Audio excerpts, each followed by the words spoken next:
Čiže v princípe, že tým, že si zoberieš úver, tak dokážeš reálne si kúpiť oveľa väčší košík chlebov v dnešnej dobe. Nájmom, ktorý ti iní ľudia platia, v podstate ten košík chleba, ktorý si požičal z banky, splatíš, čo ti zostane. Infláciou ti ten košík chleba narastie, ale vlastne tá tvoja štartovacia hodnota, že ty si dal vlastne iba 13 000 chlebov do bytu a vybral si byt v hodnote 116 000 chlebov. To sa mi páči. A to si vyrobil vlastne, že 10 na svoj majetok. Áno.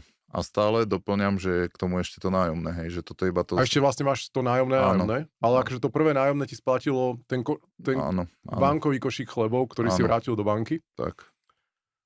A zároveň sú tu ešte výnosy z nájmov, hej? Tak.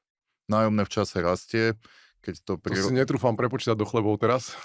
Nie, ale nájomné rastie asi podobne ako rastie cena nehnuteľnosti, čiže v čase sa výška nájomného stupňuje, že ak sa bavíme o tých chleboch, tak ono je možno stále rovnaké v chleboch, ale na druhej strane v tom absolútnom čísle to nájomné rastie, takže tam sa vytvárajú nové hodnoty.